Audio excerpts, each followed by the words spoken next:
Hello friends, Kaitlyn here, and guess what time it is? It's time for holiday gatherings with family, friends, and coworkers where you're probably gonna feel super uncomfortable and out of place. Whoa, yeah, my favorite part of Christmas.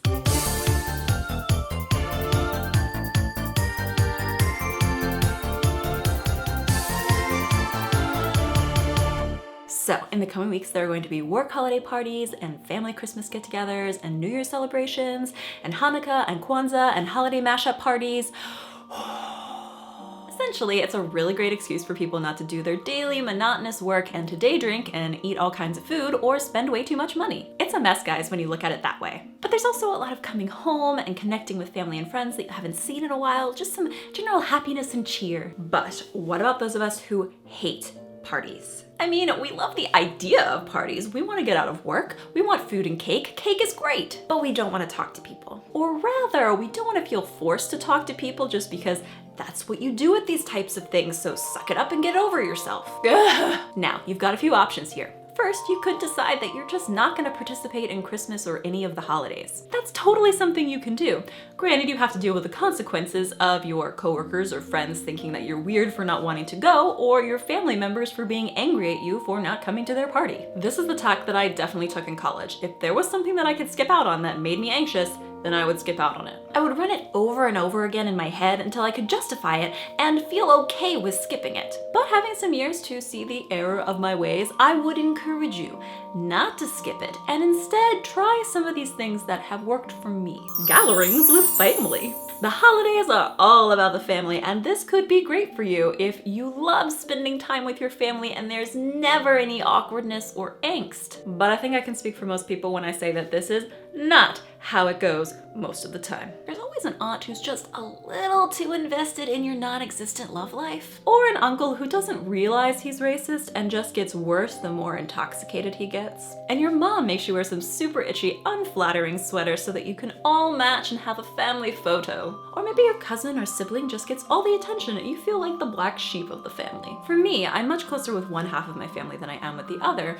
so half of my holiday parties I'm pretty comfortable with, and the other half can turn into nightmares at times. So the way I found to cope with this is to minimize my interactions as much as possible. Like, I find a goal early on and that's my thing. Like, it's putting people's jackets in the coat room, or helping set the table or decorate something, or passing out Christmas gifts, or talking to an elderly member of the family and just focusing on having a conversation with them, or playing with a pet. I am always down for petting your cat or dog. Having a focus really helps me not feel overwhelmed so that I can at least enjoy the party a little bit. The work party.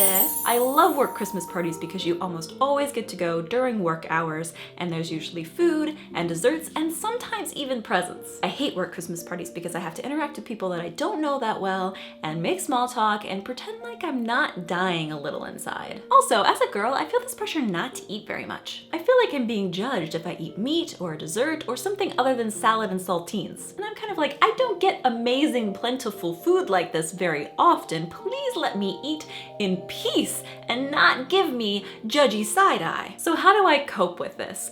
Well, again, it's minimizing my interactions. I find a group of people that I'm at least somewhat comfortable with and can stand spending an hour, 2 hours trying to make small talk with. Don't try to do the life of the party thing where you jump from table to table and interact with everyone. Unless, of course, you enjoy that, then go you are awesome. But for those of us with social anxiety, we don't want that. So just pick your little group, hang out with them. You're gonna be okay. Also, to make it less awkward, take this time to learn some interesting things about these people. Start with the easy thing, what are you doing for the holidays, and then move from there. Holiday fun with friends. So on the one hand, you might be really excited to hang out with your friends and celebrate the holidays. On the other hand, you might not be particularly excited about being in a large group of people. Or maybe you've been invited to a party with kind of sort of friends. Like, you know them and you want to be better friends with them, but going to a Christmas party with a whole bunch of other people is not how you imagine doing that. So how do you cope?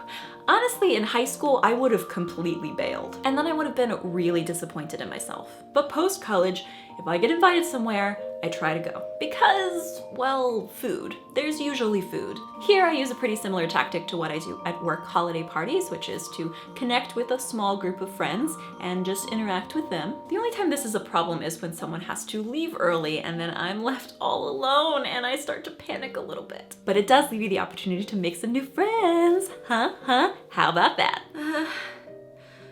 But the good news is that I have survived every holiday party that I have ever been to, so there's hope for you. So what do you guys think? What is your best, and by best, I mean most embarrassing, holiday party story? Tell me down in the comments, and remember to like, favorite, share, and subscribe if this video made you smile. Merry Christmas, and see you guys on Thursday.